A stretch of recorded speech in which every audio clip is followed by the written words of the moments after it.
Amid the arid landscapes of the Middle East, where the Tigris and Euphrates Rivers wind through fertile plains, a great civilization was born, Mesopotamia, meaning the land between two rivers. It was here, over 5,000 years ago, that humanity first built cities, created writing, formed governments, and laid the foundations of civilized society. From clay bricks and cuneiform tablets emerged the roots of human history, a legacy of thought, religion, and science that would profoundly shape both the East and the West.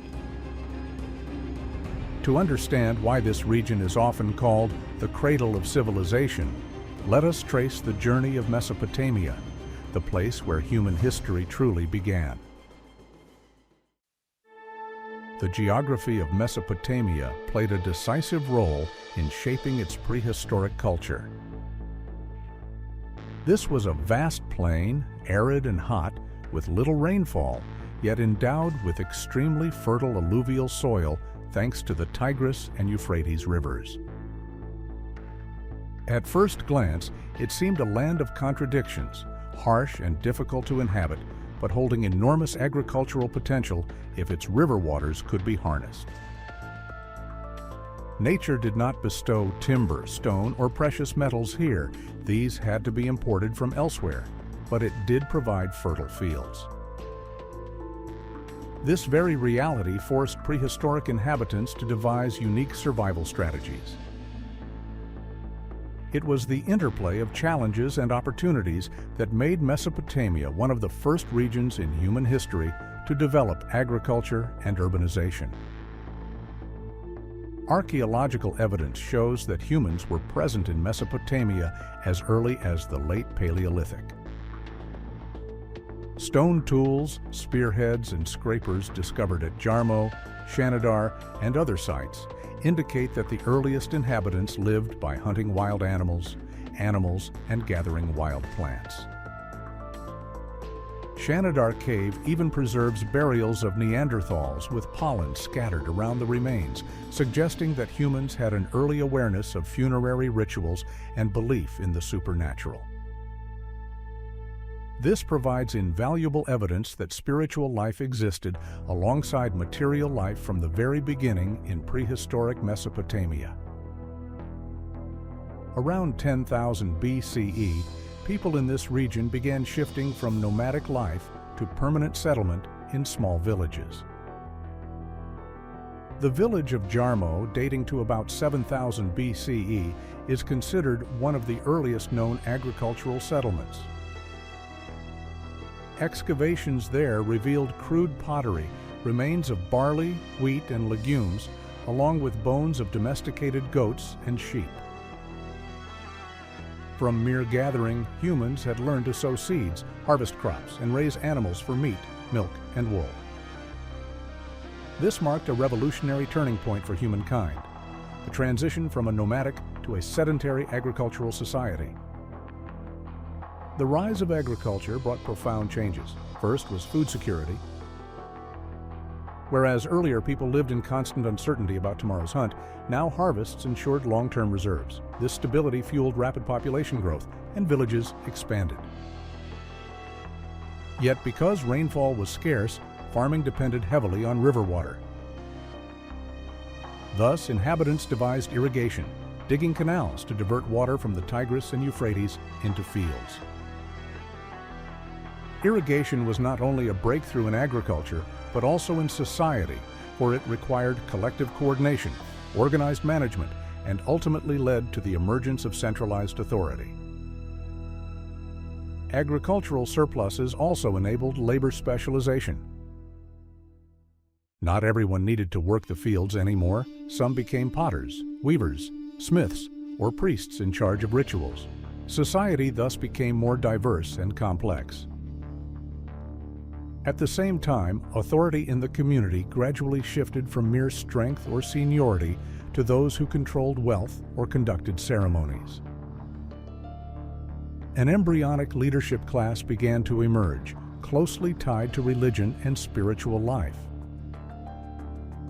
Prehistoric Mesopotamians worshipped deities linked to nature, river gods, water gods, the sun, and the earth. They feared sudden floods or devastating droughts that could destroy crops, so they sought protection from supernatural powers. This early religion laid the foundation for the elaborate mythology of the later Sumerians and motivated the construction of the first temple structures, which gradually evolved into political and religious centers of the cities. Alongside agriculture and irrigation, pottery and architecture advanced as well. By the 6th millennium BCE, people produced decorated pottery with geometric patterns and varied colors. Cultures such as Hassuna, Halaf, and Samarra are distinguished by their ceramic styles. Houses of reeds and mud gradually gave way to sun-dried brick structures, more durable and stable. The building of communal granaries and public structures testified to deeper levels of social cooperation. Lacking wood, stone, and metal, Mesopotamians were compelled early on to trade with neighboring regions.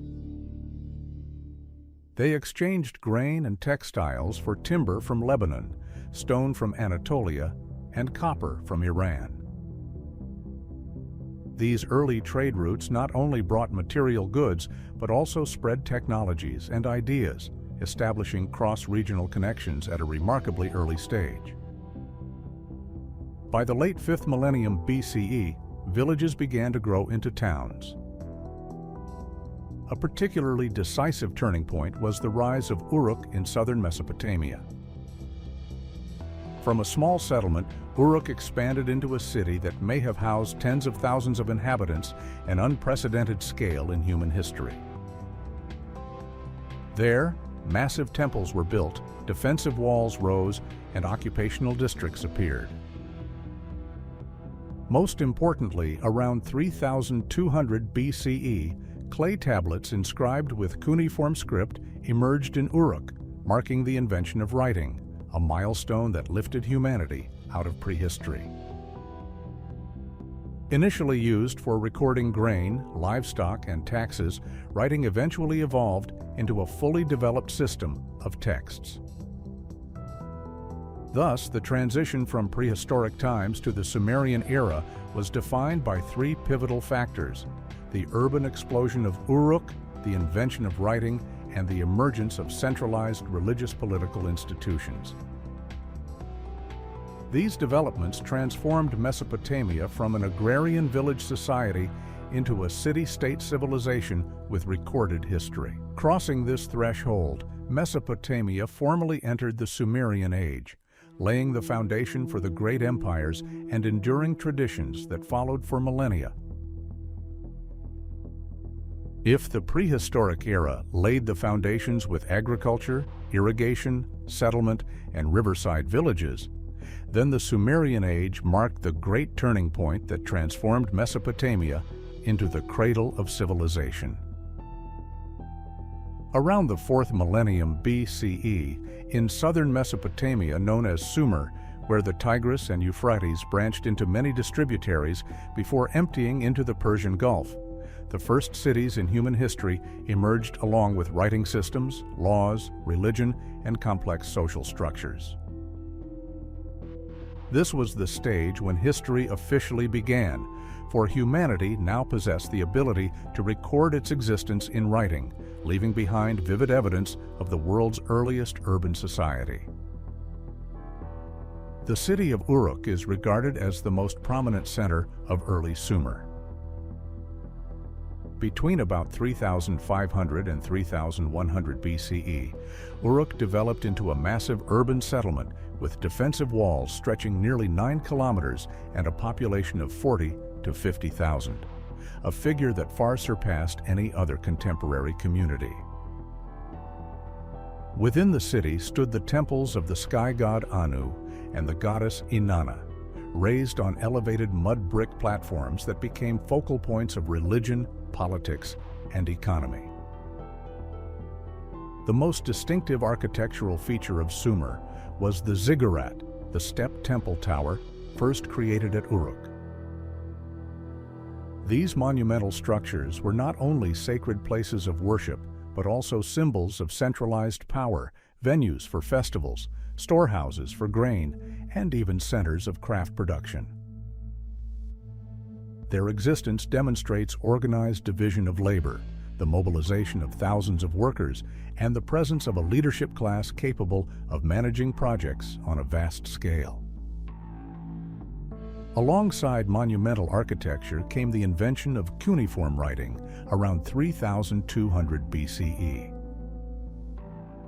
At first, Sumerian writing consisted of pictographic symbols pressed into clay tablets to record accounts of grain, livestock, and taxes. Over time, these symbols became increasingly complex, evolving into a fully developed language capable of expressing laws, ideas, and poetry. Writing served not only administrative functions, but also opened the door to a rich literary tradition, the myths of Gilgamesh, hymns, prayers to the gods, and the earliest law codes. In this way, the voice of Sumer transcended the limits of oral memory and provided humanity with its first written records. Another defining feature of the Sumerian period was the rise of the city-state model. Each urban center such as Ur, Uruk, Lagash, Kish, Nippur, and Eridu functioned as an independent political entity with its own walls, government, and patron deity. Every city was ruled by an ensi or lugal, leaders who combined religious and military authority, supported by a council of nobles. Surrounding villages supplied food for the urban population. From time to time, one city would dominate the region, but such supremacy was usually short-lived before being replaced by another. This constant cycle of rivalry gave Sumerian politics its distinctive character, fragmented yet dynamic and creative. Sumerian religion reflected the worldview of Mesopotamian life. It was polytheistic, with deities such as Anu, the god of the sky, Enlil, the god of wind and earth, Enki, the god of water, and Inanna, the goddess of love and war. Each city was associated with its own protective deity. The Sumerians believed that humans were created to serve the gods by offering sacrifices and constructing temples. This somber outlook derived from the harshness of nature and the unpredictability of floods and droughts. Sumerian mythology, epitomized by the Epic of Gilgamesh, conveys themes of human mortality, the quest for immortality, and faith in the divine order above. Sumerian society was clearly stratified. At the top were nobles and priests, followed by merchants, craftsmen, and farmers, with slaves at the bottom, usually prisoners of war or debtors. Commerce was especially important in Sumer. Because resources such as timber, stone, and metals were scarce, they exchanged grain and textiles for wood from Lebanon, copper from Iran, and stone from Anatolia. This trade stimulated advances in transport and wove Mesopotamia into a broad network of connections across the ancient Near East. Throughout the 3rd millennium BCE, the city-states of Sumer underwent continual political upheavals. Frequent wars over land and water gave rise to permanent armies and fortified defenses. Among these states, Lagash gained prominence under King Eannatum around 2450 BCE, who expanded his territory through conquest, as depicted on the stele of the vultures. Yet Lagash soon declined, giving way to Uruk and later Kish. Sumerian history followed such cycles of rise and fall among its rival cities.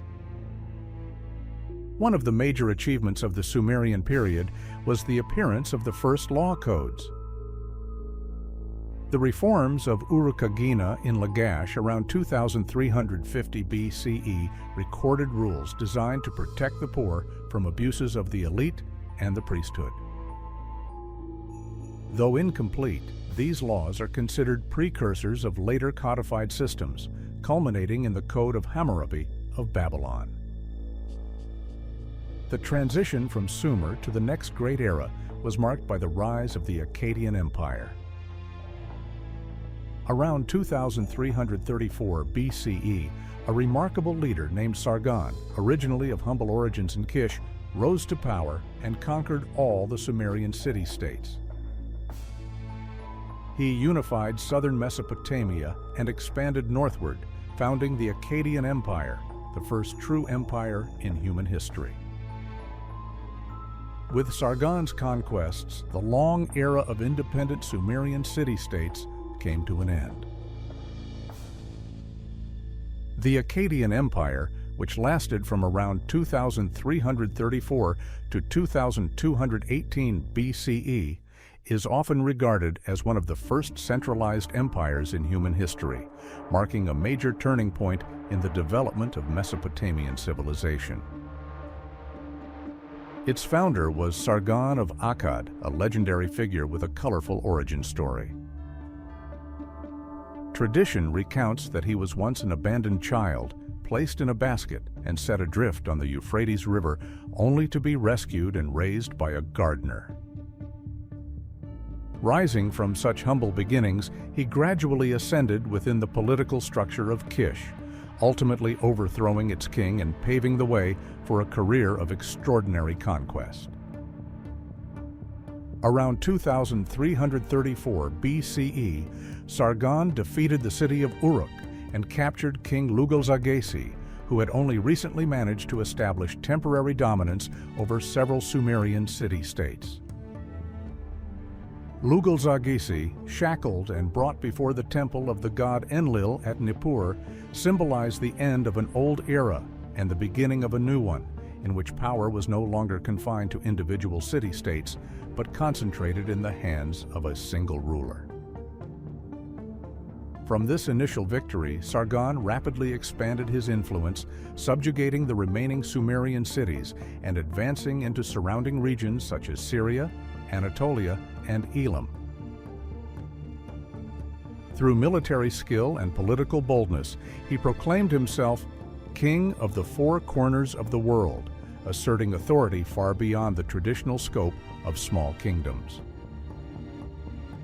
To solidify his dynasty, Sargon built a magnificent capital city, Akkad, Agade, somewhere in central Mesopotamia, though its exact location remains unknown. From there, he established a centralized administration, appointed governors across his territories, implemented taxation, maintained a standing army, and reorganized trade networks.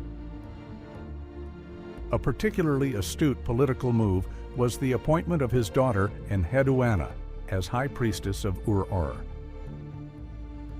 Enheduanna not only reinforced royal authority through religion, but also produced some of the earliest known literary works with a distinct personal voice, making her the first recorded author in human history. The empire reached its zenith under Naram-Sin, Sargon's grandson.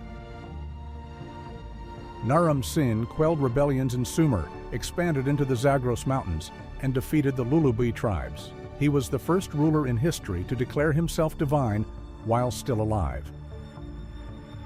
On his famous victory stele, Naram-Sin is shown wearing a horned crown, the emblem of divinity, as he ascends a mountain and tramples his enemies. This image not only demonstrated military dominance, but also reflected a profound shift in political thought. Kingship was now sanctified, with the monarch not merely serving as the representative of the gods, but embodying divinity on earth. Centralization intensified under his reign, with city autonomy reduced, direct control exercised by imperial officials, and strict systems of taxation and conscription enforced. Akkad thus became a governing model for later empires such as Babylon and Assyria. Under Akkadian rule, the economy and trade flourished. The empire controlled trade routes linking Mesopotamia with the Mediterranean, Iran, and even Central Asia. Tin, silver, turquoise, cedarwood, and precious stones were imported, while Akkadian goods such as wool textiles, grain, and pottery were exported. The Akkadian language, belonging to the Semitic family, gradually replaced Sumerian in administration, though cuneiform script continued to be used. This cultural synthesis created the enduring Sumerian-Akkadian heritage that shaped Mesopotamian civilization for centuries to come. Yet after nearly 2 centuries of glory, the empire began to decline due to both internal and external pressures. Rebellions erupted in the Sumerian cities, while prolonged military campaigns drained resources. Around 2200 BCE, severe climate changes triggered agricultural collapse. Prolonged drought, soil salinization, crop failures, and famine devastated the region, forming part of the broader 4.2 kiloyear event that affected many ancient civilizations. Meanwhile, nomadic tribes from the Zagros Mountains, particularly the Gutians, launched repeated incursions. By around 2150 BCE, the Akkadian Empire had fallen, giving way to a chaotic period of Gutian dominance until the kings of Ur III restored order. Although short-lived, the Akkadian Empire left a profound legacy in human history. For the first time, the idea of a centralized empire ruling over diverse peoples and vast lands was conceived and implemented. The legacy of Sargon and Naram-Sin was not only territorial, but also ideological. The state was no longer bound to a single city, but had become a supranational entity. From this point onward, Mesopotamian history, and indeed world history, would never return to the fragmented model of independent city-states. Akkad had invented the framework of imperial power, a political innovation that would continue to shape civilizations for millennia. After the fall of the Akkadian Empire and the end of the Ur III dynasty, Mesopotamia once again endured centuries of conflict among local powers. Among them, the Amorites, a Semitic nomadic people from the Syrian desert, gradually asserted their strength and came to dominate major city-states. It was in this context that Babylon, once a small and relatively obscure city, began to rise as a new political center in southern Mesopotamia.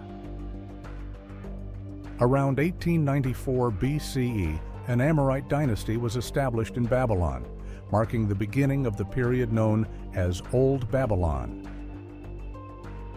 Yet it was not until Hammurabi, the 6th king of this dynasty, ascended the throne in 1792 BCE that Babylon truly emerged as the capital of a powerful kingdom, forever associated with political and legal reforms whose influence endures to this day.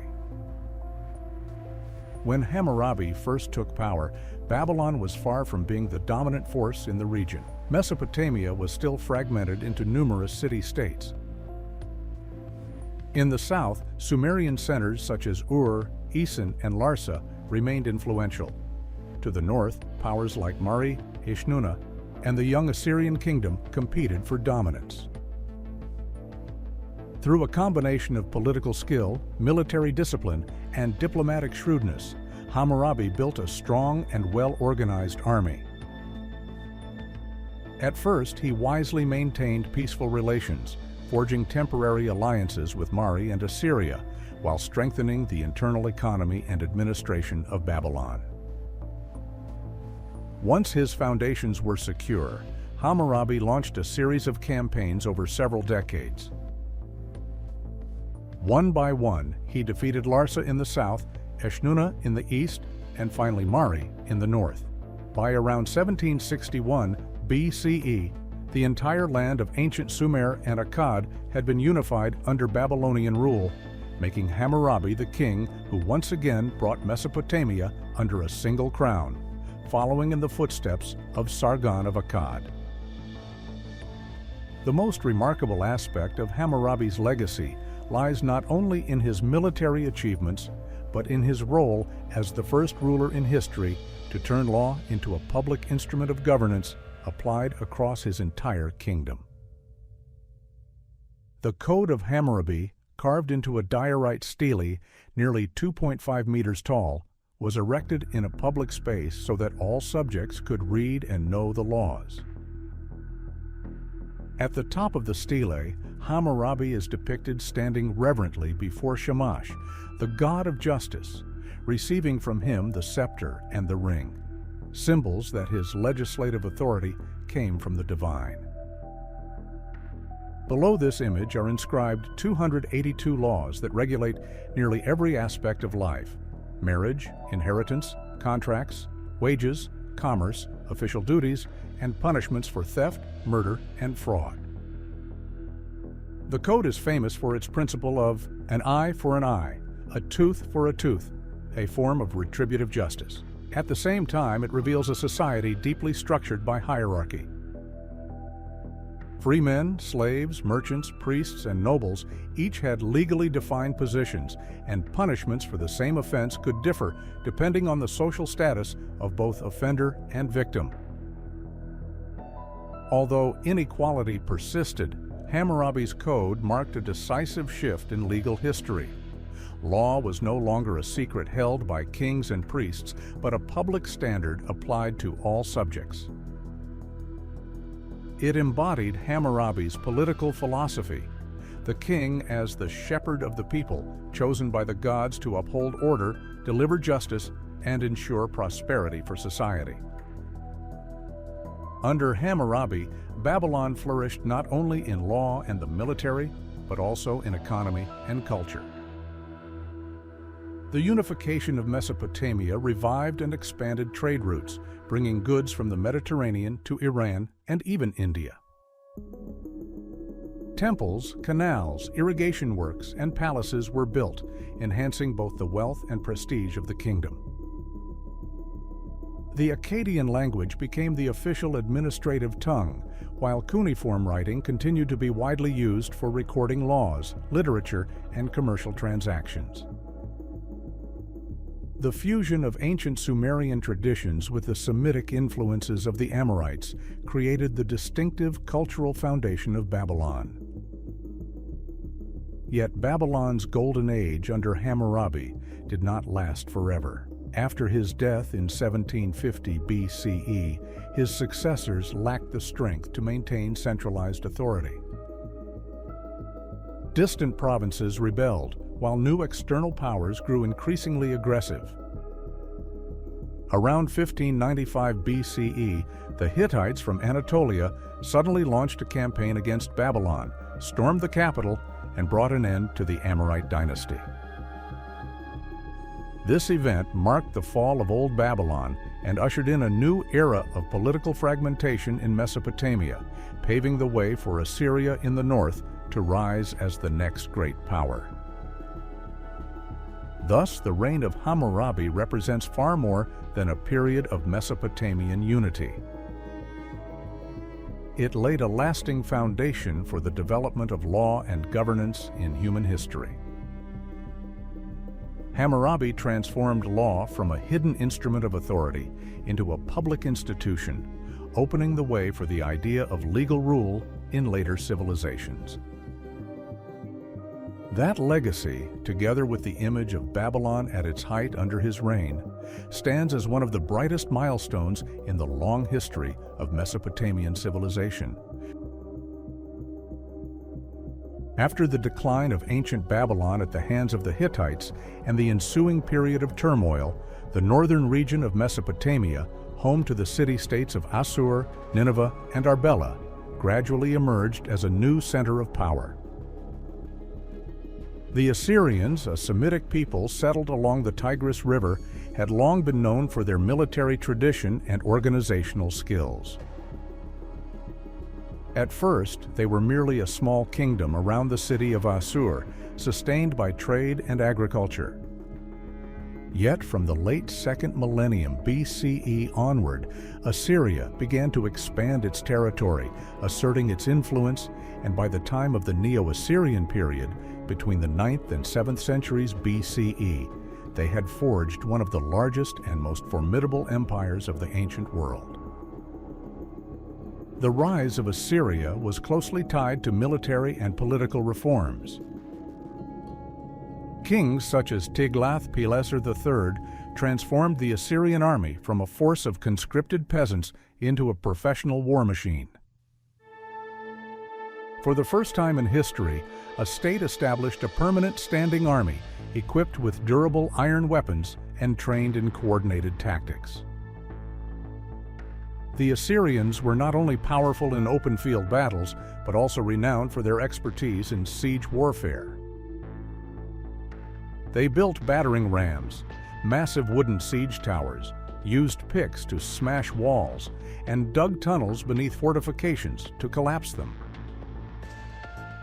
Captured enemies often faced brutal punishments. Defeated kings might be mutilated or beheaded, while rebellious cities were razed and their crops destroyed to instill terror. This deliberate policy of intimidation discouraged uprisings, but it also sowed deep resentment among neighboring peoples. At its height, under rulers such as Sargon II, Sennacherib, and Esarhaddon, the Assyrian Empire stretched from Mesopotamia across Syria, Palestine, and Anatolia, reaching as far as Egypt. Nineveh, the capital under Sennacherib, became one of the greatest cities of the ancient world, boasting monumental palaces, walls, and aqueducts. Sennacherib's palace was famed for its stone reliefs depicting Assyrian conquests in vivid detail, including siege techniques and the brutality of war. At the gates of their cities, the Assyrians erected lamassu statues, winged lions or bulls with human heads, serving both as sacred guardians and as fearsome symbols of imperial power.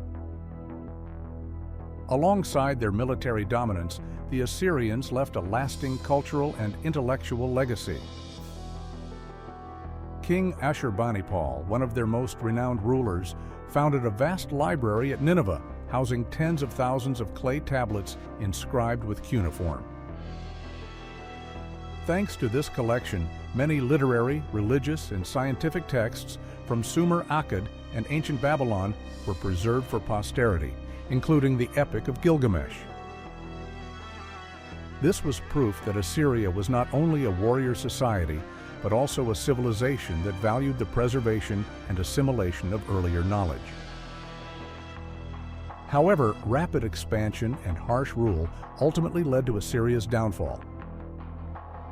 Continuous campaigns drained resources, while conquered peoples from Babylonia to the kingdoms of Iran nurtured a desire for revenge. By the late 7th century BCE, a coalition of Babylonians and Medes united against Assyrian dominance. In 612 BCE, their forces attacked Nineveh, the empire's magnificent capital. After months of siege, the city was utterly destroyed, marking the end of an empire that had once terrified the Near East. The fall of Nineveh was not merely the collapse of a state, but also the end of a system of rule built on iron and blood. Yet Assyria's legacy endured.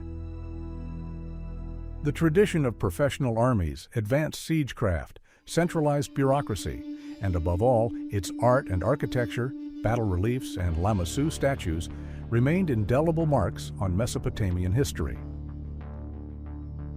Through both brutality and monumental imagination, Assyria carved its name into history as one of the first and mightiest military empires of the ancient world. From its ashes, a new power, Neo-Babylonia, would rise to continue the story of Mesopotamia. After the fall of Assyria in 612 BCE, the power vacuum in Mesopotamia opened opportunities for new forces to rise.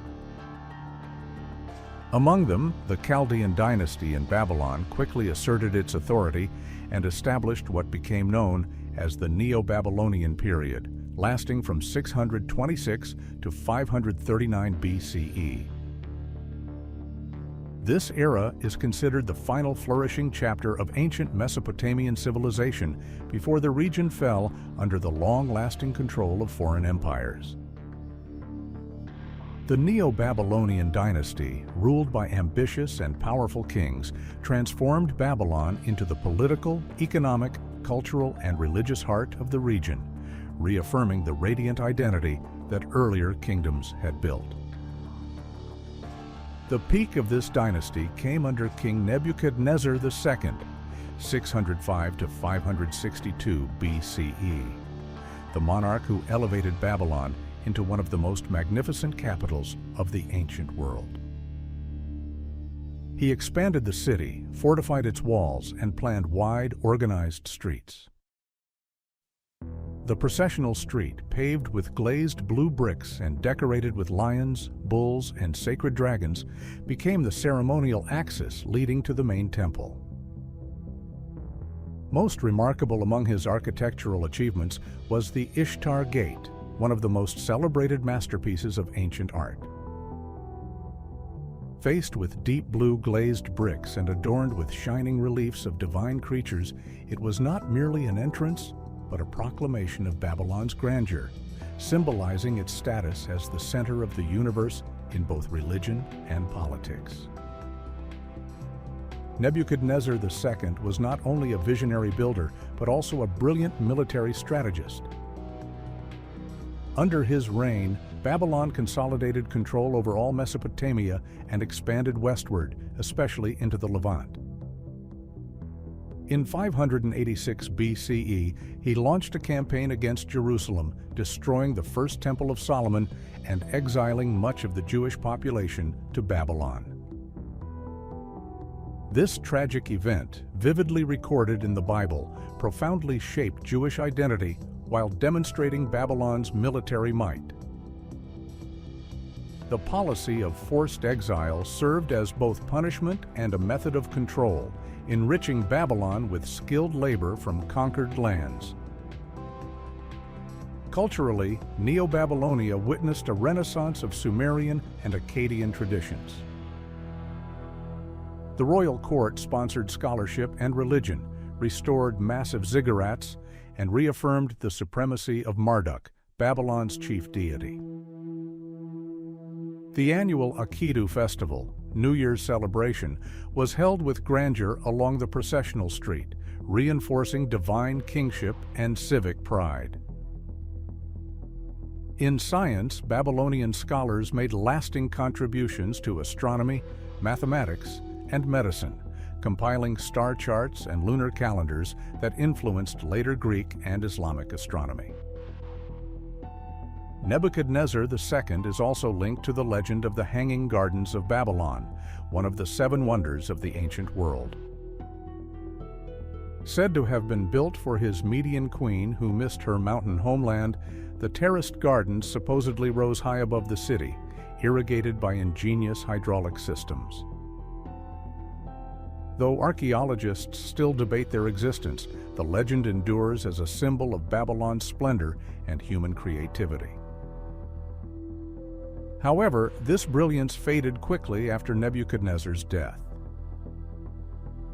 His successors proved weak and divided, and internal strife eroded the stability of the Chaldean dynasty. At the same time, a new power was rising in the east, the Achaemenid Persian Empire under Cyrus the Great. With extraordinary military skill and diplomatic tolerance, Cyrus built an empire stretching from Iran to Asia Minor. In 539 BCE, his forces marched into Babylon and captured it peacefully, an event recorded in both Babylonian chronicles and the Bible. The Persian conquest marked the end of Neo-Babylonia and the beginning of a new era. Yet the legacy of Nebuchadnezzar's Babylon, its monumental architecture, its reverence for law and learning, and its vision of a cosmopolitan imperial capital, endured for millennia as a symbol of human grandeur and ambition. When Cyrus the Great entered Babylon in 539 BCE, a turning point unfolded in Mesopotamian history.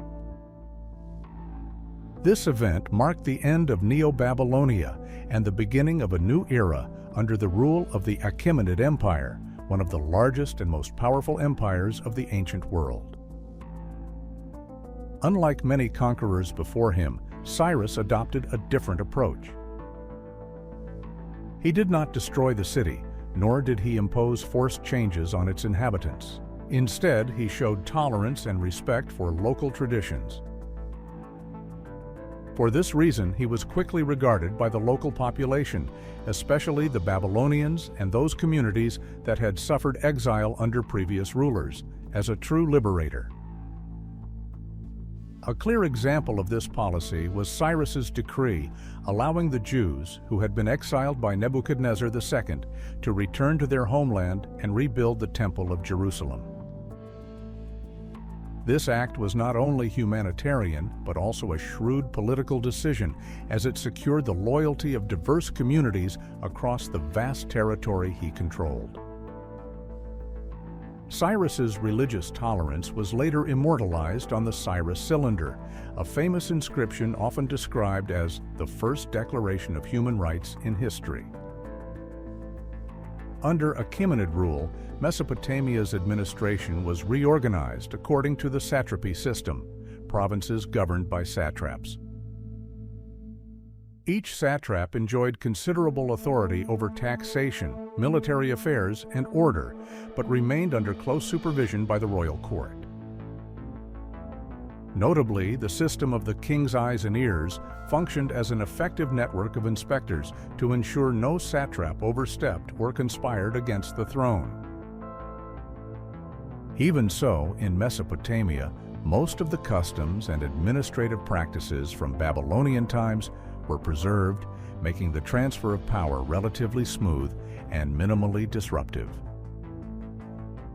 One of the most remarkable features of this period was the role of language. While Old Persian was used in royal inscriptions and monumental records, Aramaic was chosen as the empire's official administrative and diplomatic language.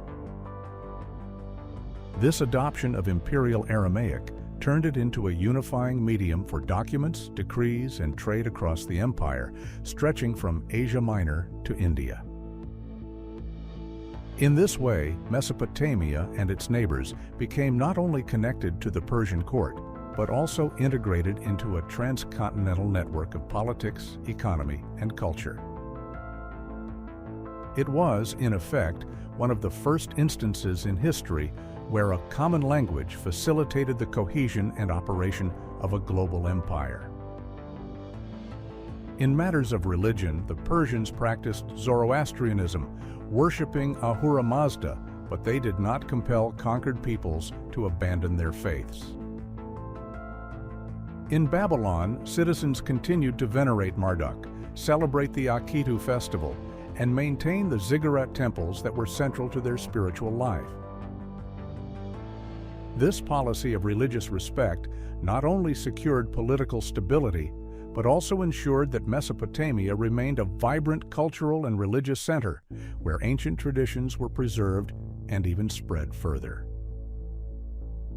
Economically, being part of a vast empire opened new opportunities for Mesopotamia. Trade routes were strengthened through the Persian Royal Road, one of the most advanced transportation networks of the ancient world. These routes served not only military logistics, but also facilitated commerce, linking Mesopotamia with distant regions such as India and Egypt. Wheat, barley, textiles, and handicrafts from Mesopotamia were exchanged for spices, precious stones, and metals, cementing the region's role as a vital hub in the global economy of antiquity.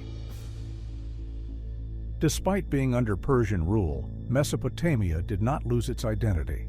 Instead, the combination of local traditions with the expansive administrative system of the Achaemenids created a rich cultural synthesis. This was a time when the people of Mesopotamia continued to maintain the legacies of Sumer, Akkad, and Babylon while also participating in a wider imperial community where diversity of languages, faiths, and customs was naturally accepted as part of everyday life. However, this prosperity did not last forever.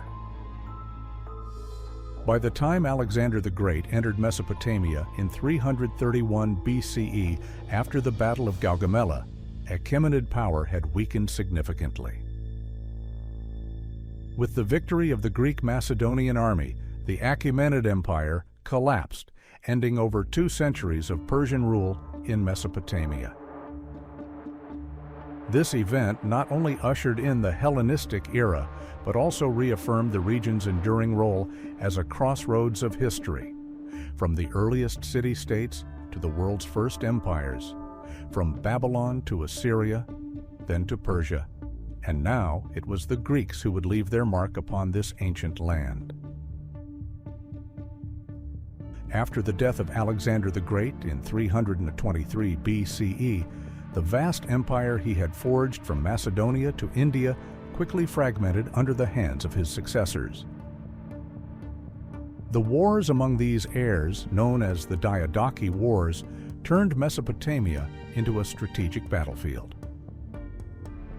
In 312 BCE, Seleucus I Nicator, one of Alexander's former generals, seized control of Mesopotamia and founded the Seleucid dynasty. This marked the beginning of a new era in which a land long shaped by the traditions of Sumer, Akkad, Babylon, and Persia now entered a period of profound Hellenization. Seleucus I and his successors sought to transform Mesopotamia into a new center of the Seleucid Empire. To consolidate their rule, they built numerous cities in the Greek style, the most prominent being Seleucia on the Tigris.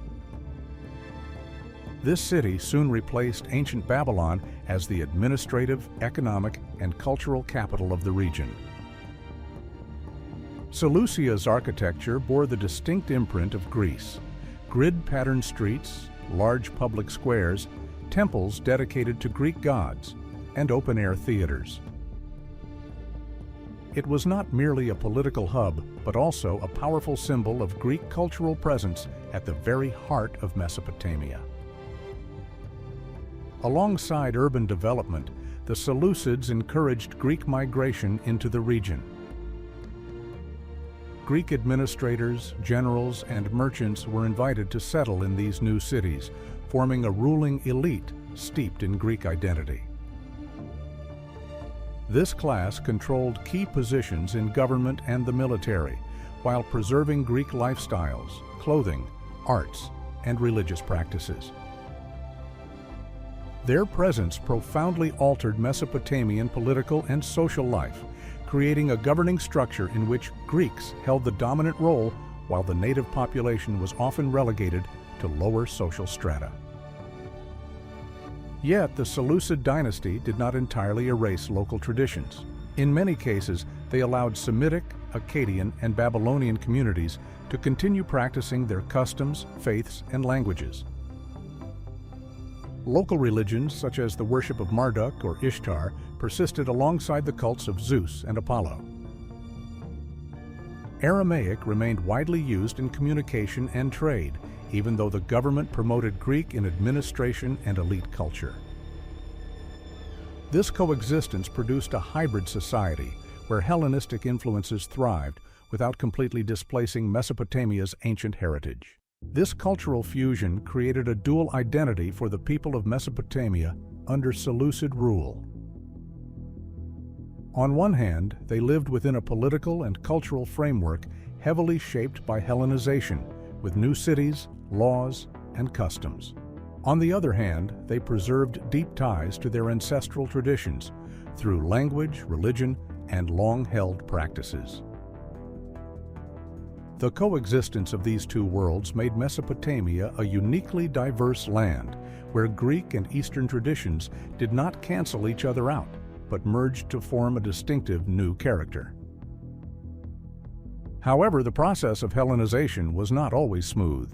In many cases, favoritism toward Greeks and the imposition of foreign lifestyles caused resentment among the local population. Rebellions against the Seleucid rulers erupted in various regions, especially in Persia, where Zoroastrian traditions remained strong.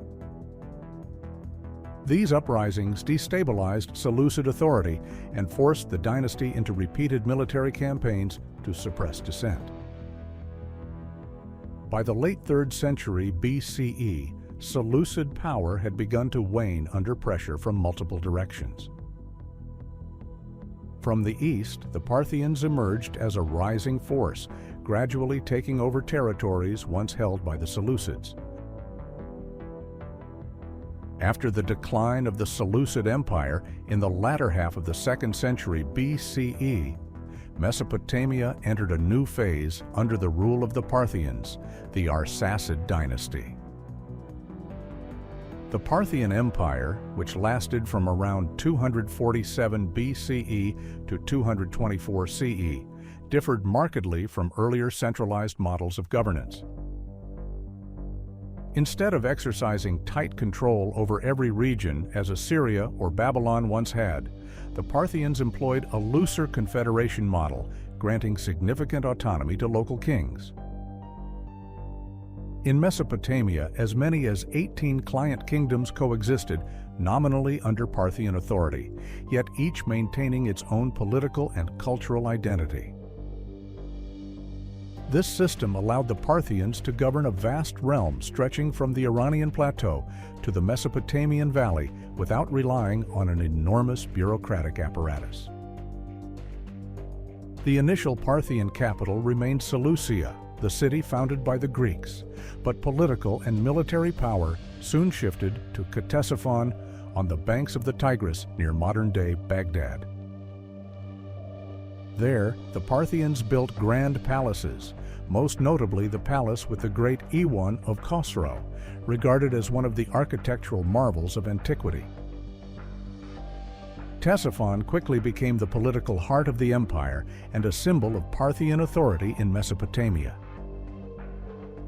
One of Parthia's greatest sources of wealth was the Silk Road. Mesopotamia's strategic location enabled the Parthians to control the trade routes connecting the Mediterranean through Iran and Mesopotamia, all the way to China. Luxuries such as silk, spices, gems, glassware, and precious metals passed through this region, bringing immense revenue to the dynasty. The Parthians not only capitalized on trade, but also developed a renowned noble cavalry, famous for the Parthian shot, a tactic of shooting arrows backward while retreating on horseback. This strategy earned them a decisive victory against Rome at the Battle of Carrhae in 53 BCE, where the Roman general Marcus Crassus and much of his army were annihilated. Relations between Parthia and Rome were defined by a long cycle of conflict and uneasy truces, with Mesopotamia's frontier repeatedly becoming a battlefield. Rome launched multiple expeditions into the region. Emperor Trajan even captured Seleucia and Ctesiphon in the early 2nd century CE, but Rome failed to maintain lasting control, undone by persistent Parthian resistance and internal pressures in the west. Each Roman withdrawal reinforced Parthia's status as a true rival power, making the Mesopotamian frontier one of antiquity's most critical borders, where east and west clashed endlessly. By the early 3rd century CE, Parthia weakened under internal turmoil and aristocratic pressures. In this climate, the Sassanid dynasty rose under Ardashir I, who defeated the Parthians and founded a new regime in 224. With the rise of the Sassanids, Mesopotamia entered a new historical era marked by far greater centralization of power and a strong revival of Iranian nationalism. Unlike the Parthian Confederation, the Sassanids built a tightly centralized monarchy, with Ctesiphon as their capital and absolute seat of power. One of the defining features of the Sassanid dynasty was the elevation of Zoroastrianism as the official state religion. This limited the influence of other faiths such as Judaism, Christianity, and Buddhism, though many communities still persisted. By making Zoroastrianism the foundation of their empire, the Sassanids crafted a distinct religious identity, reinforcing Iran's cultural independence against both the legacy of Hellenization from the Seleucid era and the challenges posed by Rome in the West. Culturally and artistically, the Sassanid dynasty reached remarkable heights. Architectural achievements, such as the palaces at Firuzabad and Ctesiphon, displayed grandeur and technical refinement. Their stone reliefs depicting emperors on horseback in victory or coronation ceremonies proclaimed royal power. Jewelry, ceramics, and metalwork flourished, with many masterpieces later unearthed in treasure hoards across northern Iran and beyond. Literature and science were also cultivated, with influences spreading widely into the Arab and Indian worlds in later centuries. Yet the Sassanids inherited the Parthian tradition of relentless conflict with Rome, now the Byzantine Empire in the east. Both powers launched repeated campaigns over Armenia, Syria, and Mesopotamia.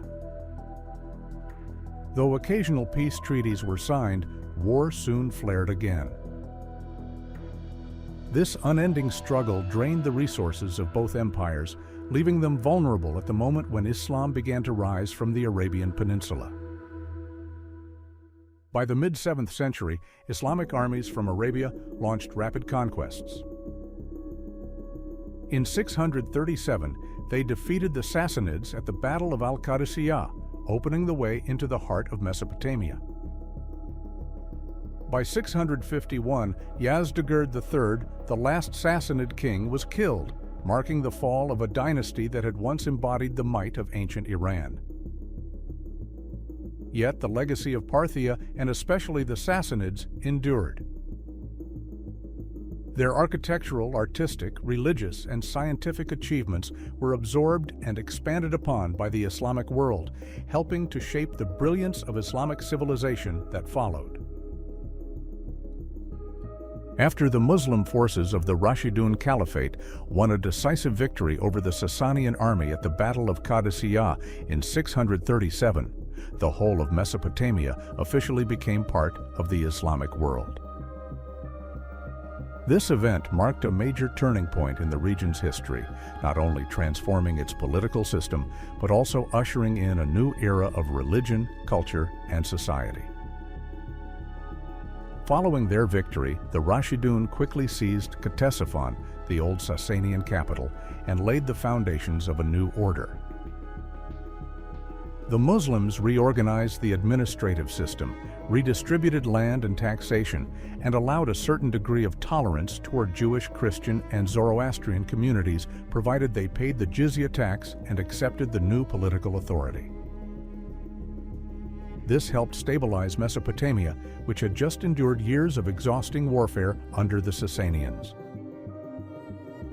By the mid-8th century, the Abbasid dynasty had replaced the Umayyads after the revolution of 750. The Abbasids chose Mesopotamia as their center of rule, and under Caliph al-Mansur, who reigned from 754 to 775, they decided to build a new capital along the banks of the Tigris River. In 762, construction began and an entirely new city arose with the name Baghdad, also known as the Round City, due to its distinctive design. The city was carefully planned with 4 main gates opening in different directions, while at its center stood the Grand Palace and the Great Mosque. Baghdad became not only the political capital of the Abbasid Empire, but also a symbol of a unified and prosperous Islamic world. Under subsequent caliphs such as al-Mahdi and especially Harun al-Rashid, Baghdad rapidly developed into one of the most splendid capitals on earth by the late 8th and early 9th centuries.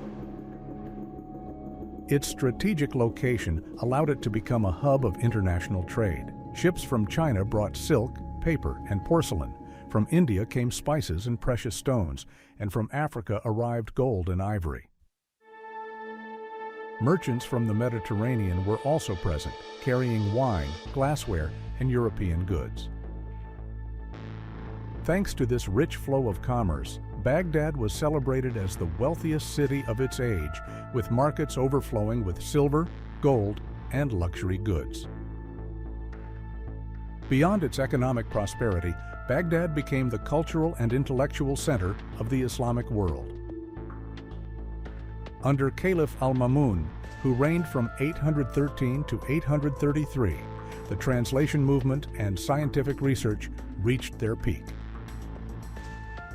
He founded the Bait al-Hikmah, or House of Wisdom, a library and translation center where scholars from across regions were invited to translate Greek, Persian, and Indian works into Arabic. Through this effort, the classical writings of Aristotle, Plato, Hippocrates, Euclid, and Ptolemy were preserved and widely disseminated within the Islamic world and later transmitted to Europe, contributing significantly to the Renaissance. Al-Ma'mun also supported the establishment of observatories for astronomical research and hospitals on a large scale to serve the population. These developments were clear evidence of the remarkable progress in science and medicine in Baghdad. Culturally, Baghdad became a vibrant meeting place of many currents. Poets, musicians, philosophers, and painters all gathered there, creating an atmosphere of creativity and flourishing arts. The period of Harun al-Rashid is particularly famous through the tales of 1001 Nights, which reflect the wealth, sophistication, and luxury of the Abbasid capital. Arabic poets composed beautiful verses, while philosophers debated the relationship between reason and faith. Other fields such as mathematics, chemistry, and medicine also achieved notable advances, laying the foundation for the Islamic intellectual tradition. However, the prosperity of the Abbasids did not last forever. From the late 9th century, signs of decline began to appear. The caliph's real power was gradually overshadowed by generals and military families. Dynasties such as the Buyids and later the Seljuks came to dominate Baghdad, reducing the Abbasid caliphs to little more than religious figureheads rather than political leaders. Internal divisions deepened, and distant provinces such as Egypt, North Africa, and Persia eventually broke away, leaving the Abbasids with only a fraction of their former territory. The climax of this decline occurred in 1258, when Mongol forces under Hulagu Khan invaded Baghdad. The massacre was catastrophic, with hundreds of thousands killed and centuries of accumulated knowledge destroyed or thrown into the Tigris River. The great library of Bait al-Hikmah was annihilated, marking the end of Baghdad's golden age. From that moment, the city never regained its former glory, and this event is often considered the conclusion of the Islamic Golden Age in Mesopotamia. By the 16th century, Mesopotamia once again came under the control of a powerful new empire. After centuries under various rulers, from the Mongols and the Ilkhanid dynasty to local Islamic dynasties, the region ultimately became a contested territory between two major Islamic powers, the Ottoman and Safavid empires. In 1534, Sultan Suleiman the Magnificent, the most renowned ruler of the Ottoman dynasty, personally led his forces across the Tigris River and captured Baghdad from the Safavids. With this victory, the Ottoman frontier extended to the Persian Gulf, making Mesopotamia one of their most strategically important territories. From this position, the Ottomans not only controlled the trade routes connecting the Mediterranean with Persia and the Indian Ocean, but also held key Shia religious sites such as Najaf and Karbala, which played a significant role in the spiritual life of the Muslim community. After the conquest, the Ottoman administration established a new governance structure for the region. Initially, all of Iraq was organized under a single administrative unit, the Eyalet of Baghdad. This eyalet covered almost the entire territory of Mesopotamia and was governed by a governor appointed from Istanbul. However, due to the ethnic, religious, and geographical diversity of the area, centralized management soon revealed many shortcomings. By the 17th century, the Ottoman Empire divided the Eyalet of Baghdad into 4 separate units: Baghdad, Basra, Mosul, and Sharizor, each with its own administrative system and military forces. This adjustment aimed to ensure more effective control over a volatile region while maintaining a balance against potential threats from the Safavid Persians to the east. During the 18th and 19th centuries, under the pressure of Ottoman internal decline and the rise of local powers, the administrative structure of Iraq was reformed once again. The former eyalets were reorganized into 3 main vilayets: Mosul, Baghdad, and Basra. This structure persisted throughout the later period and was commonly referred to in Ottoman documents as Hitta-e-Iraq, or the Iraq region. While the term was primarily administrative, it laid the foundation for the later emergence of a unified Iraqi identity in modern history. For centuries under Ottoman rule, Mesopotamia was not only an administratively organized territory, but also an enduring battlefield between the 2 great Islamic empires of the time, the Sunni Ottoman Empire and the Shia Safavid Empire. From the 16th to the 19th century, continuous wars occurred, with a major turning point at the Battle of Chaldiran in 1514, when the Ottomans defeated the Safavids, beginning a long period of confrontation. Religious centers such as Najaf and Karbala frequently became points of contention, serving not only as spiritual centers but also as symbols of political authority. The ongoing struggle meant that Iraq changed hands multiple times, although the Ottomans generally maintained the upper hand until the 19th century. During the Tanzimat reforms in the mid-19th century, the Ottoman government began implementing measures to modernize its administration, including in Iraq. Reforms aimed at standardizing taxation, reorganizing the military, and expanding education were introduced, though they often faced strong resistance from local tribal leaders and discontent from religious communities. Nevertheless, the Tanzimat brought some changes, gradually integrating Iraq into the more centralized and modern Ottoman administrative system. When World War I broke out, Mesopotamia once again became a decisive battlefield, this time between the Ottomans and the British Empire. Due to its strategic location near oil fields and trade routes connecting the Indian Ocean with the Mediterranean, Iraq became a key target for British strategy. In 1914, British forces landed in Basra and gradually advanced inland. The fiercest fighting occurred at Kut in 1916, where a British force was besieged and forced to surrender to the Ottomans. However, after years of combat, a turning point came in 1917 when the British captured Baghdad, delivering a decisive blow to Ottoman power in Mesopotamia. By the end of World War I in 1918, the Ottoman Empire had been defeated across its territories. Under post-war colonial arrangements, Mesopotamia was officially placed under British mandate through the League of Nations in 1920. This event ended more than 4 centuries of Ottoman rule in Mesopotamia and marked the beginning of the modern era, with the establishment of the State of Iraq under strong Western influence. The legacies of the Ottoman period, from the administrative structure of the 3 vilayets to the complex religious and ethnic composition, continued to exert a profound impact on the political and social history of Iraq throughout the 20th century and beyond. After the end of World War I and a period under British mandate administered by the League of Nations, Iraq officially became a sovereign state in 1932 with the establishment of the Kingdom of Iraq under the Hashemite dynasty. The first king, Faisal I, an Arab Hashemite from the Arabian Peninsula, ascended the throne with the backing of Britain and the League of Nations. However, the newly formed monarchy bore the heavy imprint of external influence, particularly regarding oil interests closely tied to Britain and, later, the West.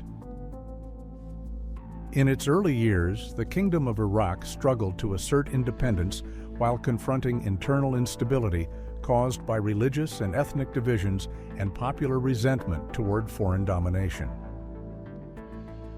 During the first half of the 20th century, Iraq existed as a young nation with fragile political foundations. The Hashemite monarchy maintained the formal appearance of independence, but relied heavily on diplomatic alliances with Britain.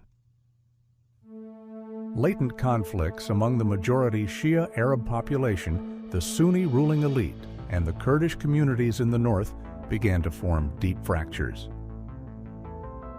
Movements opposing British presence and demanding rights for marginalized groups grew increasingly assertive. This gradually eroded the legitimacy of the Hashemite dynasty in the eyes of many citizens. A major turning point occurred in 1958 when a military coup, led by General Abd al-Karim Qasim, overthrew the Hashemite monarchy. This coup ended the pro-Western Hashemite dynasty and established the Republic of Iraq. King Faisal II and several members of the royal family were executed, marking the definitive end of Hashemite rule in Iraq. The 1958 event was not merely a dynastic change, but also the starting point of decades of political instability, as the military and political factions repeatedly carried out coups to seize power. From the late 1960s, the Ba'ath Party, a political organization rooted in Arab socialism and nationalism, gradually rose to supreme leadership. The party emphasized the slogan, "Unity, Freedom, and Socialism," and sought to assert Iraq's role within the Arab world. In 1968, the Ba'ath Party consolidated its power, and by 1979, Saddam Hussein, a determined and ambitious leader, became president.